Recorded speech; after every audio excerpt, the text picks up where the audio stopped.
Bonjour à tous, je suis Gilles Mention, je venais vous saluer aujourd'hui pour vous souhaiter une bonne journée. Bienvenue sur ma chaîne si vous êtes nouveau. Je vais discuter de trois idées philosophiques par rapport à cette psychologie transcendante. Bon, c'est quelque chose qui est très, qui est pas pris au sérieux encore aujourd'hui, hein, donc il faut continuer à pour ceux qui y croient, il faut continuer à travailler sur soi-même, peu importe ce que le monde peut nous refléter. Alors, je vais tirer quatre cartes par rapport à la cache. Alors la première carte, la plus haute sagesse pour nous, c'est Atlantide. Qu'est-ce que ça veut dire pour vous? Atlantide, c'est un continent oublié, on vivait dans une dimension bien supérieure à l'époque. Avec toute une histoire, il y a 200 000 ans d'histoire Atlantide qui vont se révéler un jour. Bon, actuellement, on a les premières informations, c'est Platon, Edgar Cayce, un professeur qui s'appelait Stephen Alpert, qui en avait beaucoup discuté aussi, qui a fait des livres absolument merveilleux. Bon, il y a toutes sortes de transmissions aussi sur Internet. Si on cherche, on peut trouver des informations. Après ça, ce que l'on doit comprendre, c'est galactique, c'est-à-dire se reconnecter à notre nature multidimensionnelle, notre nature éternelle. En réalité, on n'a pas grand-chose à faire, sinon de revenir à notre état originel. On n'a pas besoin d'aller chercher plus loin que ça.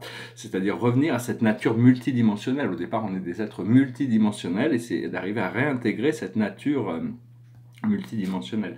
Ce que l'on doit comprendre, ce que l'on doit faire, par contre, c'est homme-femme. C'est-à-dire à s'élever au-dessus des polarités. Mais bon, quand même être clair, cette idée des genres, ça a été créé au début, quand l'univers a été créé, il y a eu une séparation entre le yin et le yang, entre le positif et le négatif, pour permettre à la dualité d'exister.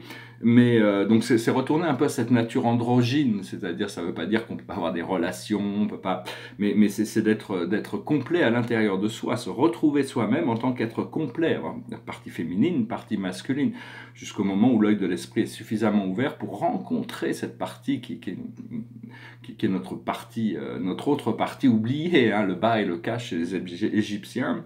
Je sais que dans la Torah aussi ils en parlent, enfin il y a beaucoup de...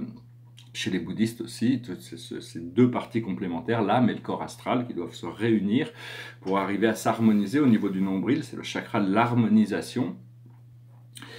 Et le message général pour nous, c'est l'emprisonnement et l'esclavage. Il faut se libérer de toute forme d'emprisonnement et d'esclavage. Je parlais hier dans ma vidéo en anglais d'un livre qui avait été écrit a priori par Cagliostro, qui était un élève de Saint-Germain. Ça s'appelle la très sainte trinosophie, c'est-à-dire c'est quelqu'un qui est dans les cachots de l'Inquisition et qui commence son livre « Je vais vous apprendre ce que c'est que la liberté ».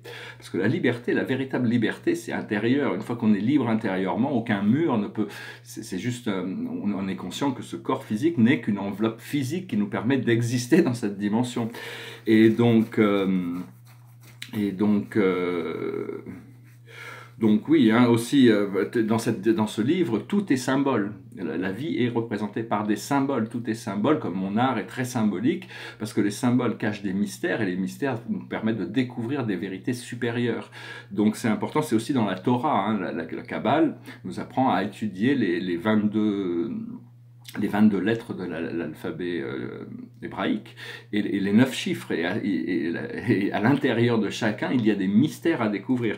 Donc en se libérant de l'esclavage, une fois qu'on arrive à se libérer de tous ces conditionnements, on retrouve notre confiance, notre foi, notre bien-être, on arrive à découvrir, et on va recevoir cette carte des navires, qui est une carte d'exploration, il y a toutes sortes de choses à découvrir, mais déjà à l'intérieur de nous, il y a toutes sortes de choses à découvrir. Donc voilà, je voulais dire aussi par rapport à la foi, bon, toutes ces idées ne sont vraiment que les miennes, je ne prétends pas avoir, encore une fois, la vérité, mais bon, tout le monde possède une partie de vérité.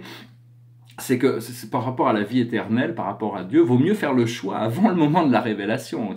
Si l'univers et Dieu se révèlent un jour, parce que c'est le moment que ça se passe, ça sera trop tard de dire « Ah ben je vais me réformer, je vais y croire », ça sera trop tard. Donc bon, et puis avec ça, bon, Dieu ne juge pas, il connaît les cœurs des gens, hein, donc il n'y a aucun problème avec ça. C'est aussi ce qui est dit dans la Torah et dans le Coran, hein. Et donc savoir aussi que bon, il y a des jours où on est plus optimiste que d'autres. Il faut accepter que en tant qu'humain, on peut avoir des états d'âme. En réalité, Dieu est toujours dans l'amour, mais il doit nous laisser passer par nos états d'âme. Aussi, je disais aussi, parce que bon, il y a toutes sortes de réalités qui peuvent se contredire, mais qui sont vraies aussi. C'est-à-dire qu'en réalité, il n'y a que Dieu et nous. Dieu est à nous et il y a Dieu à la fin du programme, mais en réalité, on a toujours été un, il n'y a jamais eu de séparation, c'est incroyable. C'est un incroyable voyage qui nous sépare de notre réalité, mais on ne peut qu'y revenir tôt ou tard. Savoir que cette unité avec Dieu est beaucoup plus profonde que toutes les circonstances de la vie. Cette réalité intérieure, elle est plus profonde pour nous que n'importe quelle circonstance de la vie. Et donc voilà, ouais, je vais tirer une carte par rapport aux archanges. Je veux dire par rapport à la sagesse, je m'étais un petit peu, bon, tout le monde a des idées différentes de ce que c'est que la sagesse. C'est quelque chose qui nous dépasse, la sagesse, parce que la plus haute sagesse, c'est la sagesse divine. Et quand elle nous traverse, elle nous montre quelque chose, elle nous enseigne, elle nous guide, donc c'est quelque chose qui nous dépasse, mais en essence, la sagesse, c'est la connaissance appliquée, c'est la socialisation de l'amour, c'est-à-dire la compréhension du bien-être collectif, c'est la compréhension des moyens pour obtenir les choses, c'est-à-dire qu'un jour on comprendra que la sagesse, c'est ce qu'il y a de plus précieux, la sagesse que l'on peut obtenir. Alors la carte des archanges pour nous, c'est le 5 de Raphaël. Chaque chose a sa raison d'être.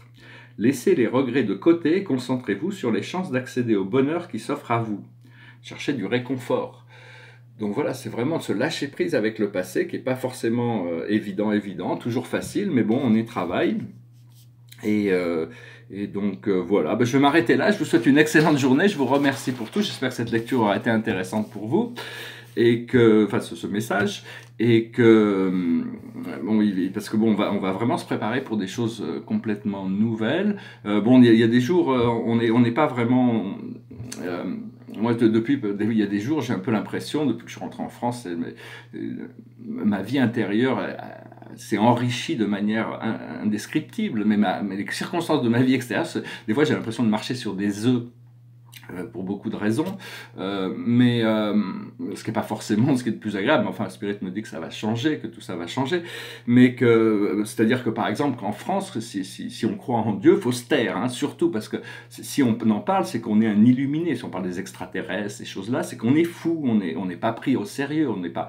c'est parce que bon, on a besoin de cette conscience matérialiste, égocentrique qui domine, parce que mais le jour où les portes le ciel va s'ouvrir, l'univers va se révéler, on ne pourra plus remettre en question toutes ces choses-là, il va falloir s'adapter, et tous ceux qui ont utilisé ce pouvoir d'oppression sur le monde pour contrôler le monde avec leurs idées, vont devoir les remettre en question. Ça va être dur, il va falloir les aider à passer cette transition. Voilà, je vous souhaite une excellente journée, je vous dis à très bientôt, namasté.